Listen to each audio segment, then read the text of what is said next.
हम सब जिंदगी में प्यार, खुशी और जीवन को आनंद से जीने की ही इच्छा रखते हैं, लेकिन क्या हर व्यक्ति उस आनंद को प्राप्त कर पाता है? जीवन में बहुत से ऐसे लोग हैं जिनके जीवन में उनको उनका पसंद का जीवन साथी भी मिल जाता है, लेकिन उसके बावजूद वो दुखी हैं।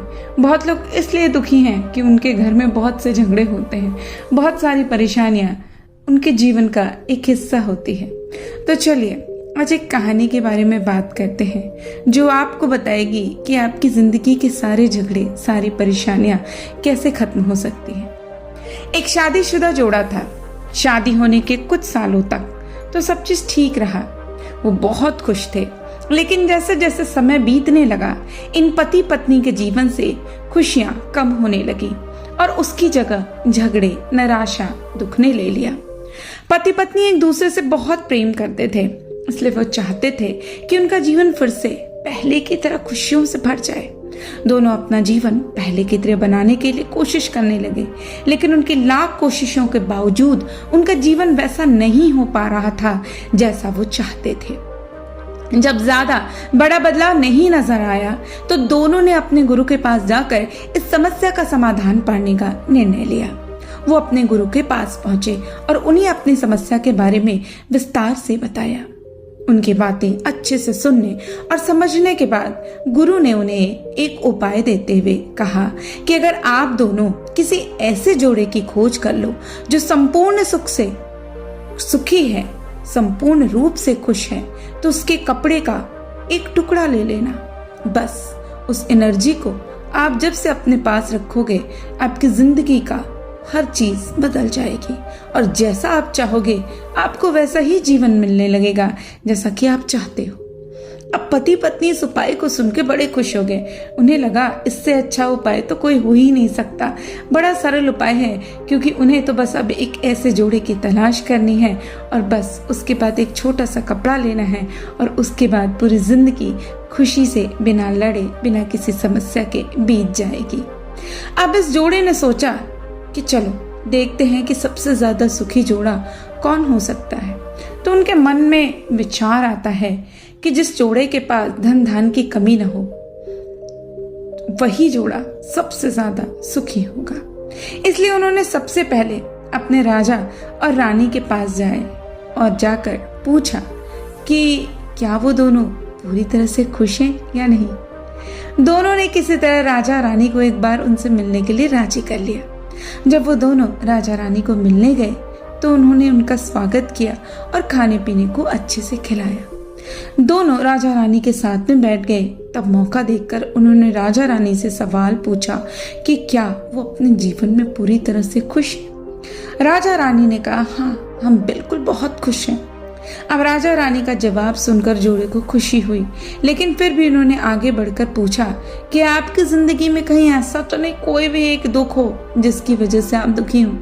अब ये सवाल सुनकर राजा रानी के चेहरे पे थोड़ी उदासी आ गई। राजा ने कहा, हालांकि भगवान ने हमें जीवन में सब वस्तु दी है जिसकी जरूरत होती है, या यूं कहूँ जरूरत से ज्यादा दी है, लेकिन हमें अभी तक एक संतान नहीं दी। राजा का जवाब सुनकर जोड़े को पता चल गया कि वो पूरी तरह से खुश नहीं है।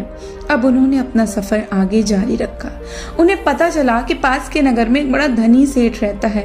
उस सेठ के पास धन दौलत तो है ही, उनके पास बाल बच्चे भी हैं। इसलिए उन्होंने उसके पास जाकर पता करना चाहा कि क्या वो पूरी तरह से सुखी हैं।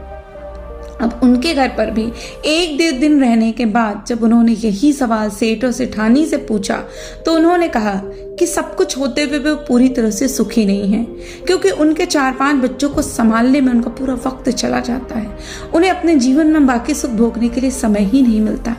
पति पत्नी का जोड़ा वहां से बेनिराश होकर चल पड़ा। अब वो अपनी जान पहचान अनजाने कई लोगों से मिले, लेकिन अंत में उन्हें यही पता चला कि सबके जीवन में कोई न कोई कमी है जिसकी वजह से वो अपने आप को पूरी तरह से सुखी नहीं समझते थे। अंत में पति पत्नी किसान दंपत्ति से मिले जो दोपहर में खेत में काम करने के बाद, खाना खाने के बाद बैठे थे। उनके चेहरे पे बेफिक्री और शांति उन्होंने देखी। वो पहले उन्होंने किसी के चेहरे पे नहीं देखी थी। जोड़े को लगा शायद आज उनकी तलाश खत्म हो जाए। किसान पति पत्नी के पास जाकर दोनों ने उनसे पूछा कि क्या वो अपने जीवन में खुश हैं। किसान और उसकी पत्नी ने कहा बिल्कुल, वो दोनों खुश हैं। जोड़े ने किसान से अपना अगला सवाल पूछा, क्या वो जीवन में पूरी तरह से खुश हैं, कोई दुख नहीं है। किसान ने मुस्कुराते हुए कहा बिल्कुल, दुखी होने के लिए हमारे पास कोई कारण ही नहीं है। अब उन्होंने कहा कि ऐसे ही हर तरह से सुखी दंपत्ति की तलाश हमें थी और उन्होंने अपने सफर के बारे में बताते हुए उनसे उनके जो कपड़े थे उनका एक टुकड़ा मांगा।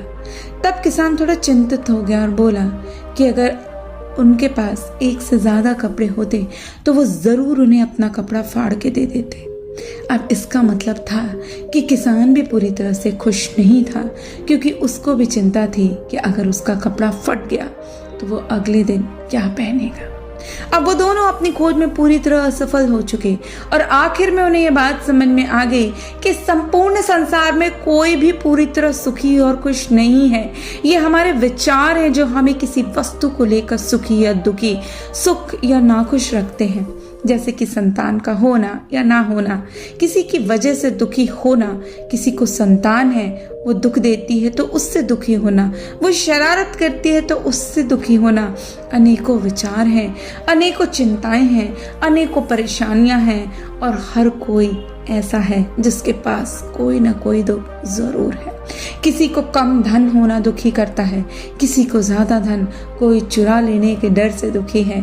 तो ये कहानी हमें बताती है कि आप कितने भी खुश या सुखी हो सकते हैं, लेकिन सारी चीजें आपके ऊपर डिपेंड करती है कि आप कैसे किसी चीज के प्रति अपना दृष्टिकोण रखते हैं, आप चीजों को कितनी सकारात्मक रूप से लेते हैं।